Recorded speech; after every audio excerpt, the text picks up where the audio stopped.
So there are 5 different funds that have 5 different sets of rules and have different sets of benefits to them.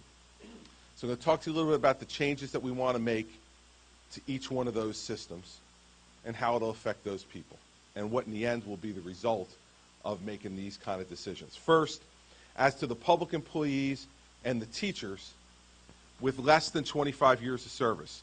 Now, let me tell you, the reason we focus on less than 25 years of service is because there's a body of law out there that right now, all the benefits you get for a pension fully vest, they become fully yours at 25 years of service.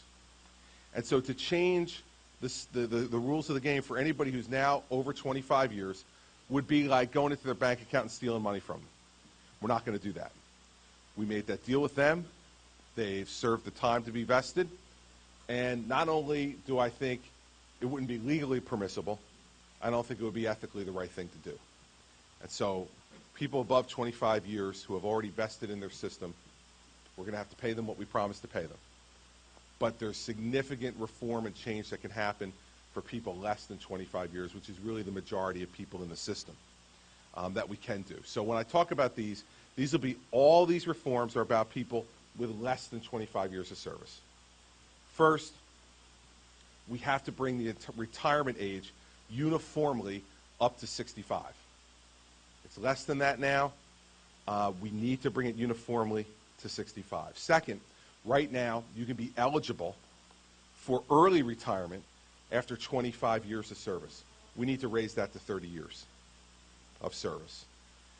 We can no longer sustain people working for just 25 years and being eligible for early retirement. We need to raise that from 25 to 30, the same way we need to raise the retirement age, both for early retirement eligibility and for normal retirement, to 65.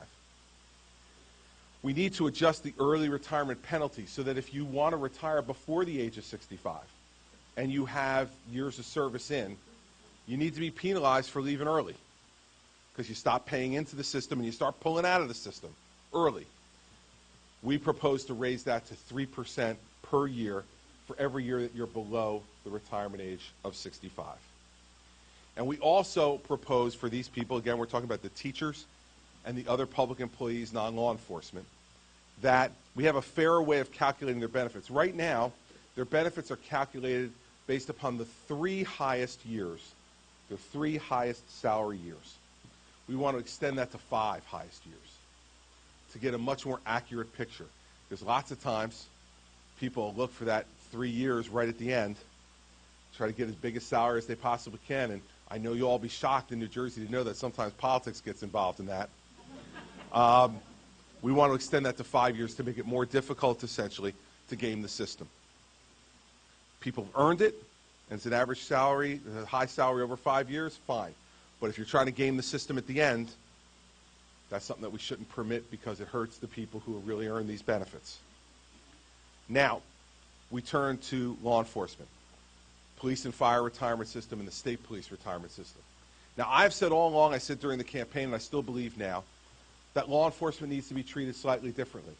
And the reason for that is we really don't want 65-year-old police officers running down the street trying to chase after bad people. And we don't necessarily want 65-year-old firefighters. There may be some out there who are fit and ready to go, and I don't want to denigrate any of the ones that are out there to do it. But as a rule, yeah, well, Stallone uses those artificial enhancers, I think, so it's not a real 65, I don't think. So we need to deal a little bit differently with law enforcement. And so our proposal on law enforcement is this. It changes, right now, if you have 25 years of service in law enforcement, you can retire, regardless of age, at 65% of your final salary. We believe now that if you're going to retire with 65%, we have to move that up to 30 years for 25 years. And that if you decide to go at 25 years, that you need to go down from 65% to 60%. And this is just a bow to the financial situation that we all find ourselves in. It still gives police officers the opportunity to retire at a substantial pension after a good number of years of service, and allows for many of them who start their careers early, in their 20s, to be able to be eligible for retirement in their late 40s or early 50s and begin a second career and still be young enough to begin a second career to continue to support their families. And again, on that, we would go for a different way of calculating the benefit. The average salary over the highest 3 years rather than just the highest year. And currently now with police officers, it's the highest year that their salary, their pension is calculated off. We would say average that over 3 years. Again, to make sure that there's not a quirk or an anomaly that happens at the end, which allows people to game the system and get a much higher benefit for the rest of their lives. Get an average of 3 years. It's a much fairer way to go about calculating it. Now, there are some things that would apply to all of the systems. Right now, all the systems have different levels of employee contribution. From the judges, who contribute only 3% of salary to their pension, to the police and fire, who contribute 8.5% of their salary, the teachers and the other public workers, who contribute 5.5% of salary to their pension, and the state police, who contribute 7.5% of their salary. What we're proposing here is that everyone contribute the same, that we bring everyone up to 8.5%. Now, the police and fire system has been the healthiest of the systems all along in terms of its percentage of funding. And one of the reasons for that has been there's always been a significant contribution by police and fire at 8.5% of their salary to that pension system. Others have been contributing, as you can see, much less, 3 to 5.5%. And we need to bring everybody, we believe, up to 8.5%. And when you start to think about the numbers, you understand that, for instance, in this could say to the judges, 3% of $160,000 or so salary is not a lot of money to contribute, and then judges can draw a pension for a long period of time that will well outstrip whatever they contributed and whatever reasonable rate of return we could have expected from that. Because remember something, pensions are all about numbers. They are not magic. A certain amount goes in, you invest that amount to try to make it grow, and then that money goes back out the back door. There's no magic thing that happens in between to take, $1 and turn it into $10. There's no magic that happens there. So we have to look at these from a pure calculation perspective, which we haven't done for a long time. The other thing that we need to do is cost of living adjustments are made to these pensions and added to them every year. And the fact of the matter is that right now, the state of New Jersey, this pension system, $46 billion underwater, on its way to $85 billion underwater, cannot afford to do that. You have a benefit, you should receive the benefit. These cost of living adjustments, we cannot sustain them. We can't sustain them when people are no longer making contributions into the system, and we continue to increase their benefit every year for as long as they're going to live. And so our proposal also, mirroring some things that have happened in places like Colorado and Minnesota and South Dakota, we propose eliminating the COLAs until a time comes where we can, in fact, sustain some type of increased adjustment to these payments. And right now and for the foreseeable future, as you can tell from the numbers, we can't. We simply can't. Now, a couple other things we're going to do to try to make the fund more solvent and more honest. Right now, that $46 billion number is calculated based upon us assuming that each and every year we will get a rate of return of our investments in the pension fund of 8.25%. Now, the average over the last 10 years, the average for the state over the last 10 years is a bit over 2%. So, it's time to get a little more honest. Now, last year, this past year, we had a 14% performance, positive, in the fund in 2009.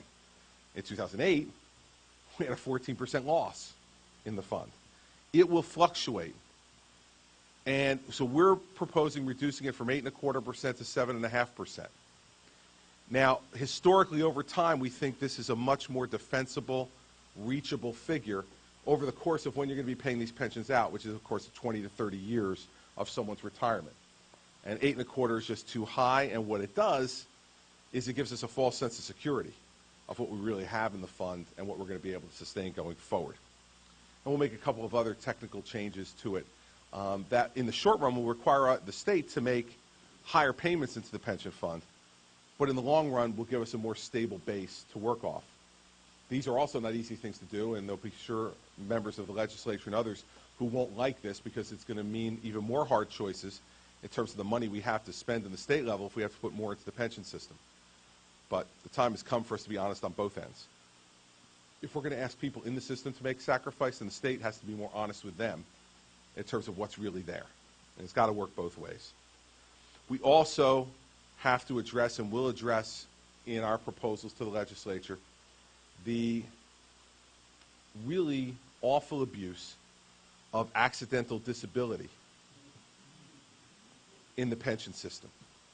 Now, this is something that particularly hurts law enforcement because legitimately injured police officers and firefighters deserve, if they can no longer function in their job. And we wouldn't want them to try to function if they're legitimately disabled, to be able to be paid. But they know and we know that there is a growing abuse of this system, of people taking disability payouts over a long period of time and perhaps aren't quite as disabled as they're leading others to believe.